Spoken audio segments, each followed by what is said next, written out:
जय श्री राम मित्रों, भक्तजनों।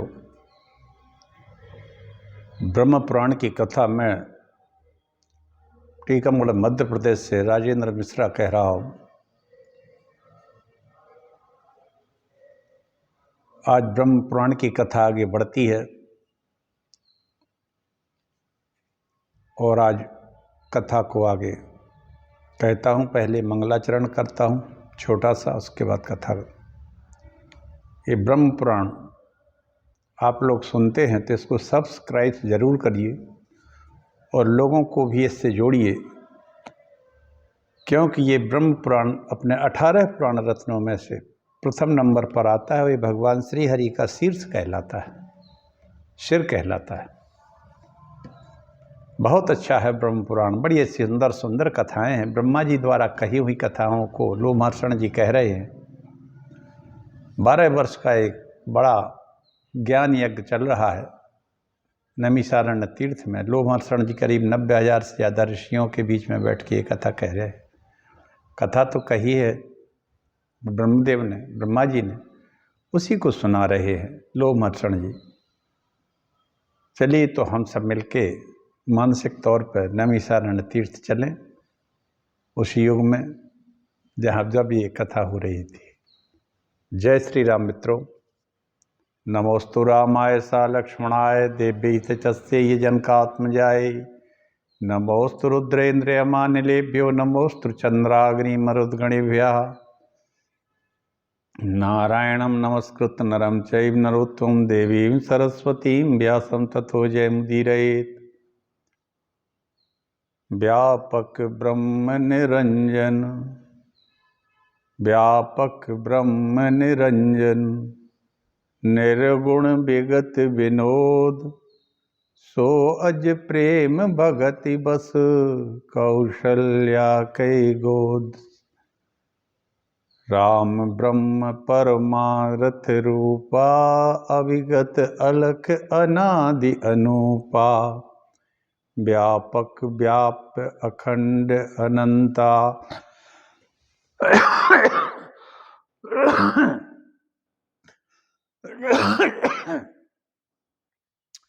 अखिल अमोघ शक्ति भगवंता। व्यापक व्याप्य अखंड अनंता, अखिल अमोघ शक्ति भगवंता।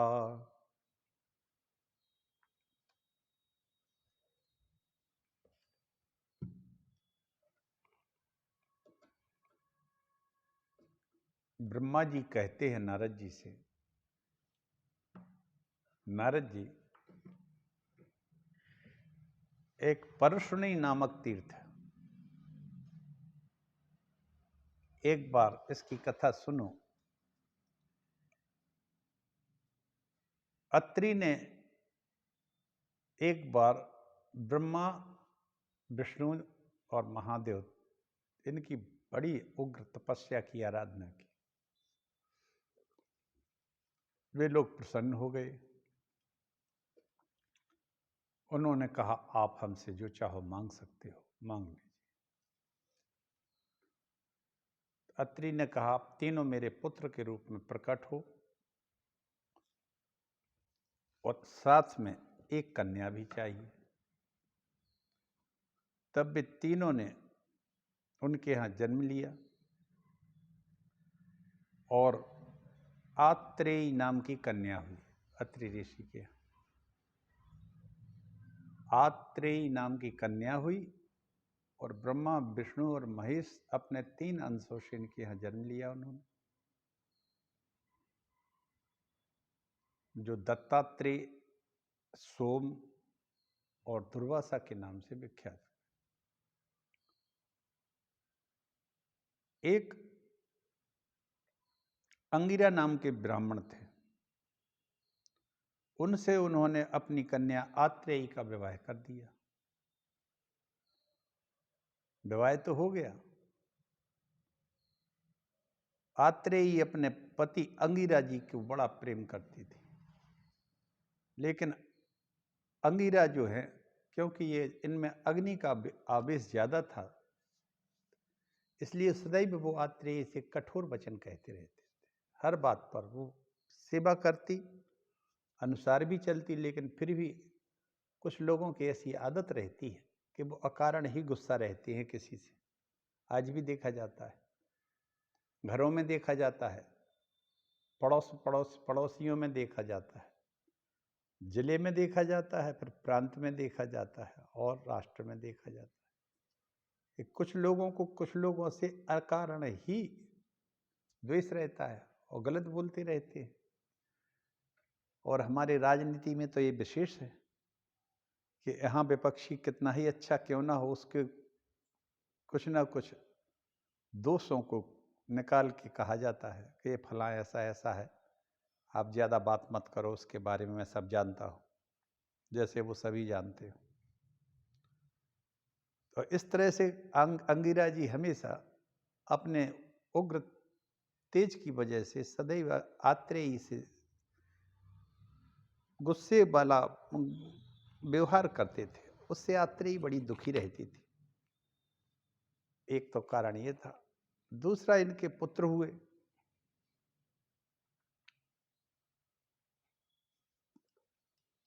उनकी भी वो सेवा करती थी।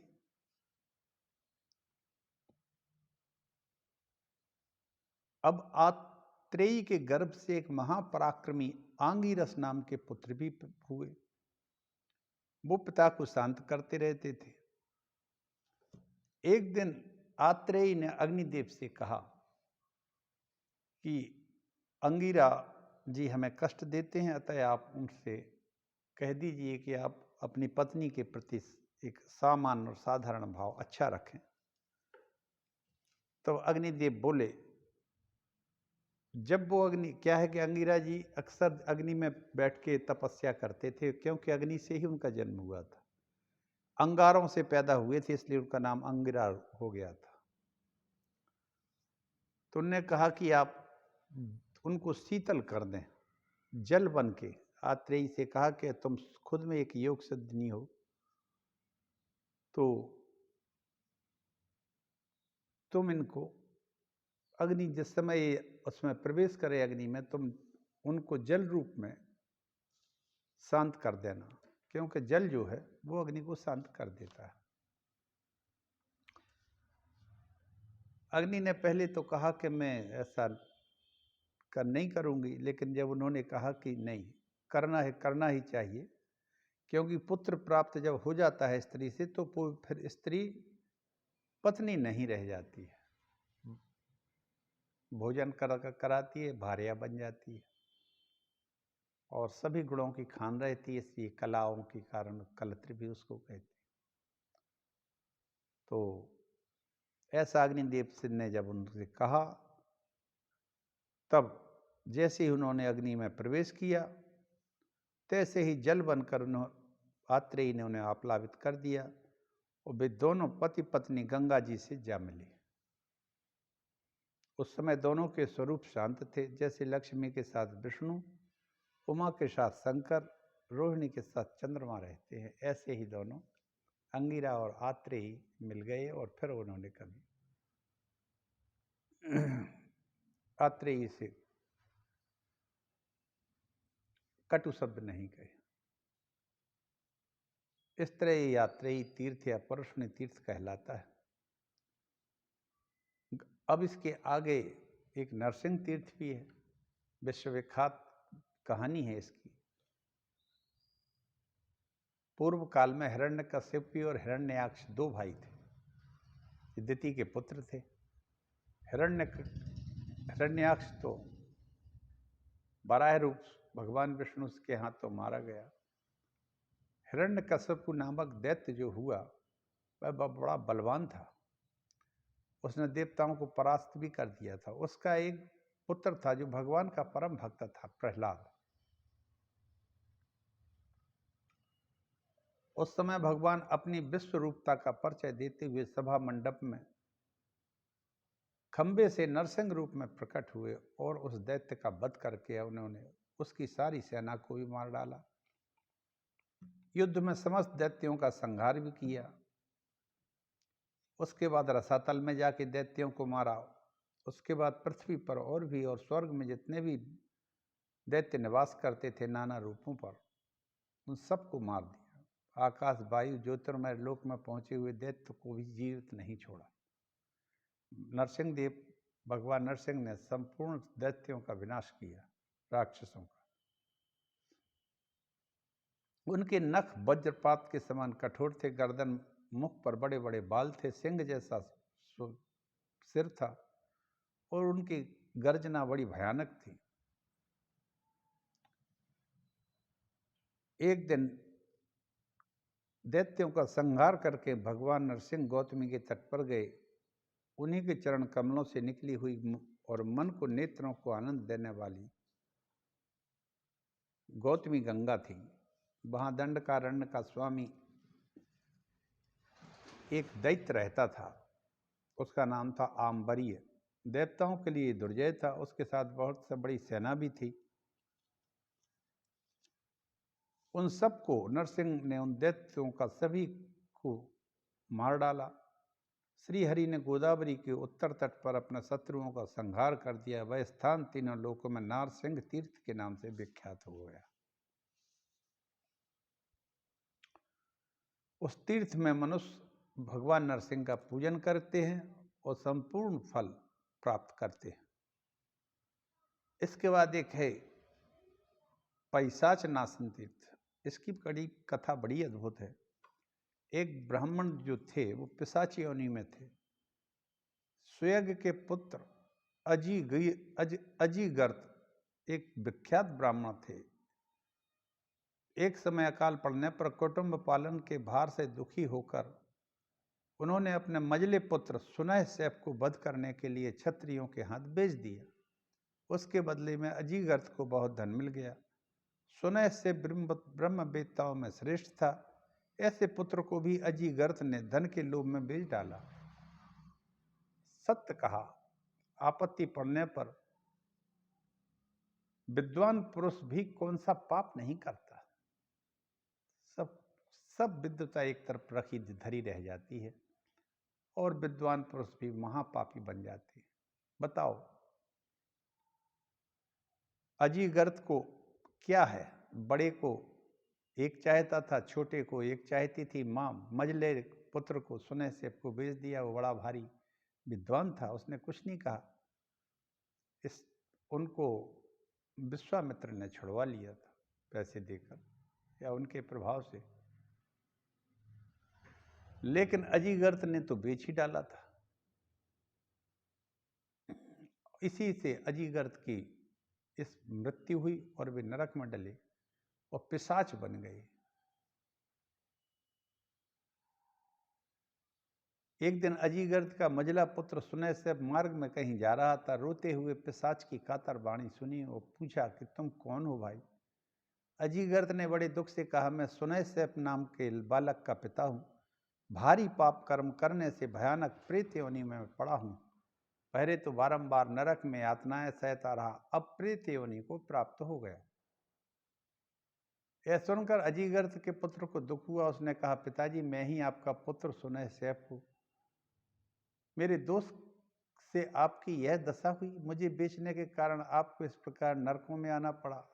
अब मैं आपको स्वर्ग लोक में पहुंचाऊंगा। ऐसी प्रतिज्ञा करके उसने गंगा जी का चिंतन किया और पिता को उत्तम लोक प्राप्त कराने की चेष्टा में संलग्न हो।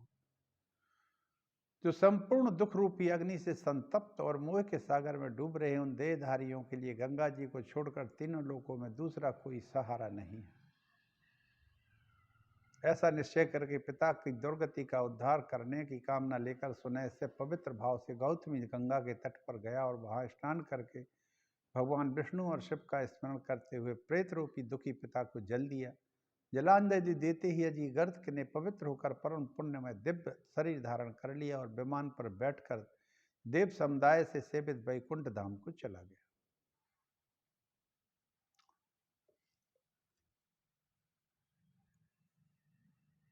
इसके बाद निम्न भेद नामक तीर्थ का वर्णन है। एक समय की बात है, ब्रह्मा जी कहते हैं, नारद, परम धर्मात्मा राजा पुरुरवा ने उर्वशी नामक अप्सरा की कामना की।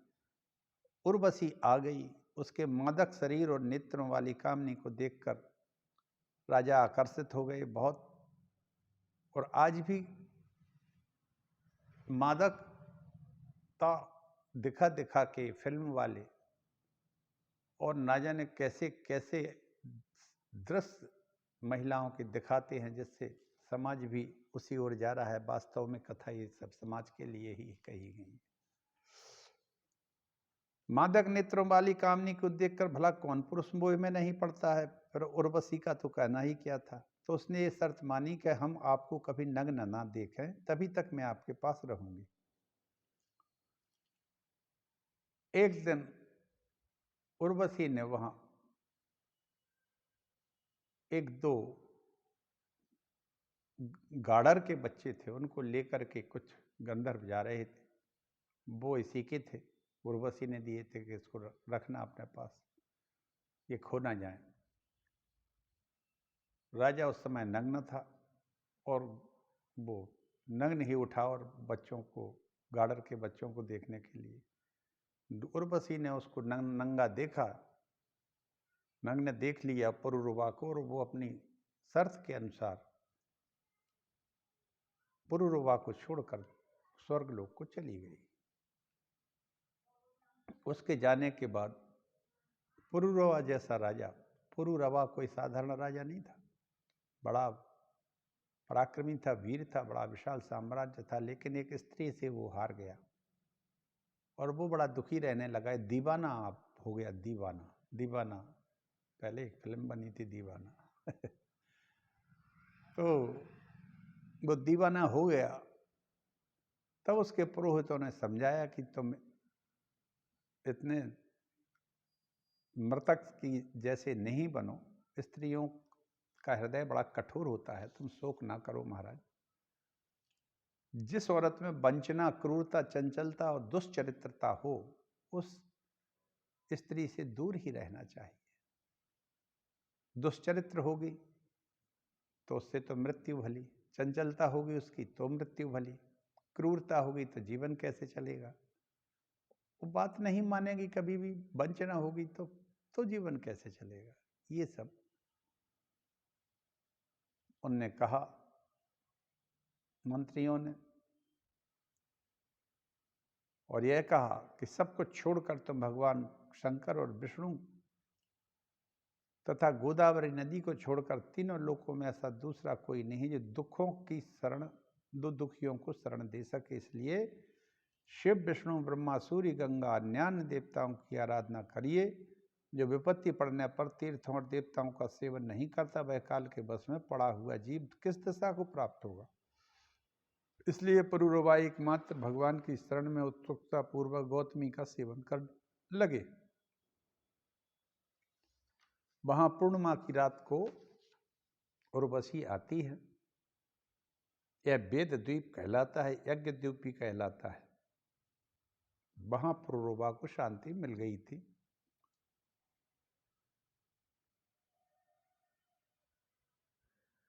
एक ही कार्य में उनसे निम्न श्रेणी का हुआ था। जीवन में उन्होंने कोई काम निम्न श्रेणी का नहीं किया था। एक निम्न श्रेणी का यही कार्य किया था कि उन्होंने उर्वशी का से आसक्ति बढ़ा ली थी। वे सर्वथा उर्वशी में आसक्त हो गए थे, परंतु गौतमी गंगा और महर्षि वशिष्ठ ने उनके इस निम्न तत्व का भी भेदन कर दिया। इसलिए वह तीर्थ निम्न भेद के नाम से जाना जाता है।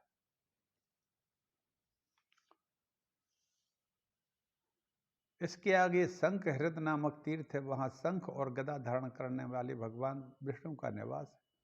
उस तीर्थ में स्नान करके मनुष्य भाव बंधन से मुक्त हो जाता है। वहां का इतिहास है, सतयुग में ब्रह्मांड के भीतर अनेकों राक्षस हुए।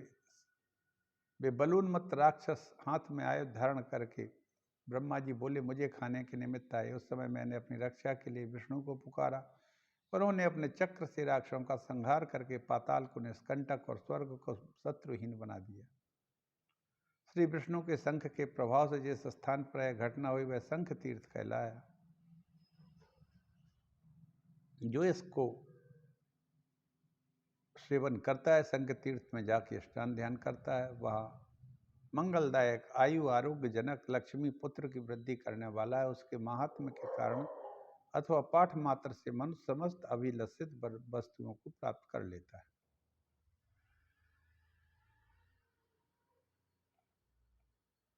ब्रह्मा जी कहते हैं, नारद, इसके आगे मैं किष्किंधा तीर्थ का वर्णन करता हूं। यहां भगवान शंकर ने वास करते हैं।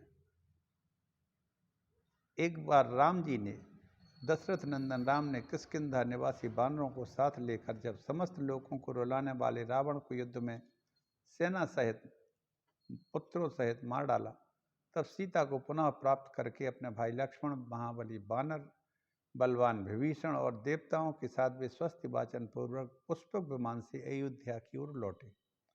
रास्ते में गौतमी गंगा को देखा, तब उन्होंने वहां विमान को रोककर उसके तट पर पहुंच गए और वहां हनुमान आदि सभी को संबोधित करके बोले कि ये गौतमी गंगा संपूर्ण जीवों की जननी है, ये भोग भी देती है और मोक्ष भी देती है, अतः सब लोग इसमें स्नान करिए। और सभी लोग भगवान भगवती गंगा की शरण लीजिए। भगवान श्री राम का वचन सुनकर वानरों में गंगा जी में डुबकी लगाई और संपूर्ण लौकिक उपहारों अनेक प्रकार के पुष्पों द्वारा गंगा जी की विधिवत सेवा की। महाराज रामचंद्र जी ने महादेव जी का यथावत पूजन किया और सर्वभाव से युक्त वाक्यों द्वारा स्तवन किया। संपूर्ण वानरों ने भी प्रसन्न होकर नृत्य और गान भी किया।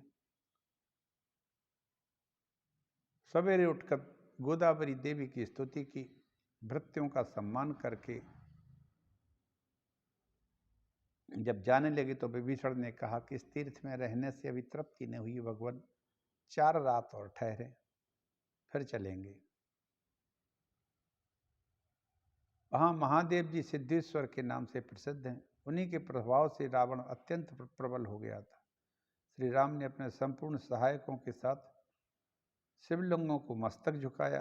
किष्किंधा निवासी सभी वानरों द्वारा सेवित होने के कारण वह किष्किंधा तीर्थ कहलाता है।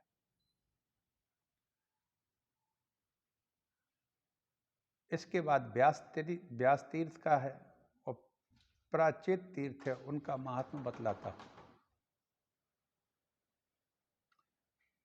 आयुर्वेदिक है, दुकान मेडिकल है।